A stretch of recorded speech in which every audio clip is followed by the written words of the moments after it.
Hello and good morning to all.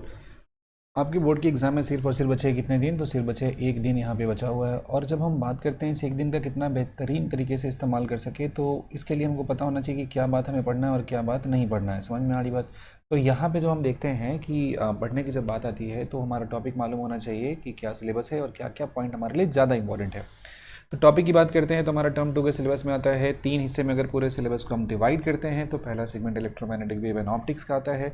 वहीं पे जो दूसरा पार्ट आता है डुअल नेचर का आता है, जिसमें एटम न्यूक्लियाई आता है। और तीसरे की बात करेंगे तो क्या आ जाता है, ये मेरा सेमीकंडक्टर आ जाता है। तो ये 3 पोर्शन हम लोग को यहाँ पे देखना है।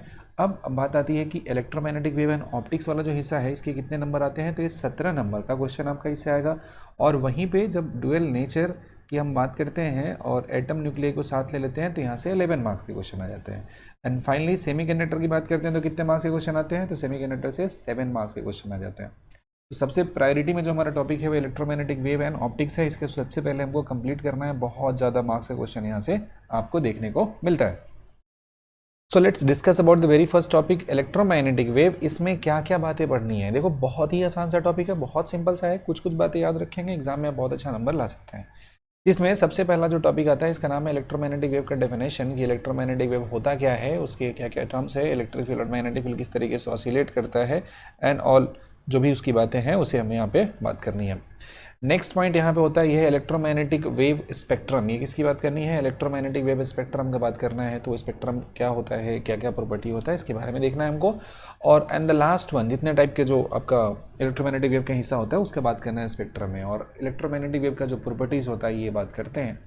और ये 3 बातें अगर आप कर लेते हैं तो ये चैप्टर आपका कंप्लीट हो जाता है और आप बहुत अच्छा स्कोर कर लेंगे। इसके बाद जो हमारा दूसरा है, अगला जो टॉपिक होता है हाई टॉपिक होता है जो हमारा ऑप्टिक्स है। इसको अगर देखें तो इसमें क्या होता है, इसमें हो जाता है स्नेल्स लॉ हो जाता है। क्या हो जाता है? Here you will find the Snell's law. तो देखेंगे स्नेल्स लॉ के बारे में। तो देखो, स्नेल्स लॉ यहाँ पे दिया है, क्या है? This is the Snell's law. ये हमारे लिए बहुत इंपॉर्टेंट हो जाता है। और इससे भी ज़्यादा इंपॉर्टेंस की अगर टर्म में बात करें तो ये हो जाता है जो कि है हमारा लेंस मेकर्स फार्मूला। क्या है? Lens makers formula. Moving ahead, next है ये होता है ऑप्टिकल इंस्ट्रूमेंट होता है, ये पढ़ लेना है। ऑप्टिकल इंस्ट्रूमेंट में रिजॉल्विंग पावर अपना नहीं है, तो सिर्फ और सिर्फ 3 इंस्ट्रूमेंट है। उसमें भी जो सिंपल है पूछने के चांसेस कम है। कंपाउंड आपका पूछ सकता है, तो just be focused on that. 3 तो पढ़ना है, सिंपल पढ़ना है, कंपाउंड पढ़ना है, एंड माइक आपका नेक्स्ट जो पॉइंट पढ़ना है वो क्या पढ़ना है? टेलीस्कोप पढ़ना है। अगला पॉइंट है ये क्या है? ये हमारा प्रिज्म दिया हुआ है, प्रिज्म के बारे में पढ़ाई करना है। And the fifth one is the Huygens principle. Huygens principle से law of reflection and law of refraction का प्रूफ आपसे पूछा जाएगा। And the last thing in this chapter is interference. यहाँ से YDSE का फ्रिंज का पोजीशन निकालना देख लेंगे आप।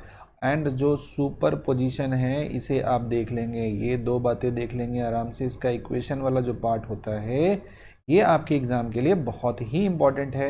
And the last one is the diffraction. और डिफ्रैक्शन में जब हम बात करते हैं तो यहाँ पे विड्थ जो निकालते हैं हम लोग, किसका विड्थ निकालते हैं? सेंट्रल मैक्सिमा का। ये आपसे पूछा जाएगा। ये बहुत ही इंपॉर्टेंट है कि कितना होता है। 2 मार्क्स क्वेश्चन में पूछ सकता है और 3 वाले में न्यूमेरिकल यहाँ से पूछ सकता है। तो विड्थ ऑफ सेंट्रल मैक्सिमा उसका डबल होता है। और सेकेंडरी वाले का और condition of secondary maxima and secondary minima ये आपसे पूछा जाता है। तो इतना पॉइंट अगर आप करते हैं इलेक्ट्रोमैग्नेटिक वेव एंड ऑप्टिक्स का तो आपका 17 मार्क्स मतलब 17 नंबर आपका श्योर हो जाता है। और आप बहुत अच्छे से एग्जाम में इसको आंसर कर पाएंगे और मार्क्स उठा पाएंगे। मूविंग अहेड, अगले पॉइंट की तरफ चलते हैं। तो नेक्स्ट जो हमारा टॉपिक आता है अगले हमारे कैटेगरी में वो आता है dual nature of radiation and matter. इस टॉपिक में क्या क्या पढ़ना है? तो पहला फोटो इलेक्ट्रिक इफेक्ट क्या होता है, इसका डेफिनेशन होता है, ये जान लेना है। And moving ahead, Einstein equation, energy E equals to h nu जो होता है हमारा, और जो इमिटेड इलेक्ट्रॉन होता है उसका कितना स्पीड होता है कैलकुलेट करने के लिए जो इक्वेशन होता है। यहाँ से एक न्यूमेरिकल तो पक्का पूछा जाएगा आपसे कि जो भी काइनेटिक एनर्जी इमिटेड इलेक्ट्रॉन का होता है मैक्सिमम, इसका वैल्यू कितना होता है?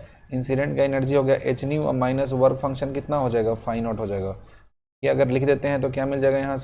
यहाँ से मिल जाएगा मैक्सिमम काइनेटिक एनर्जी का वैल्यू। और graph is very very important. Graph से क्वेश्चन रहना ही रहना है, तो ग्राफ को सही तरीके से देख लेंगे।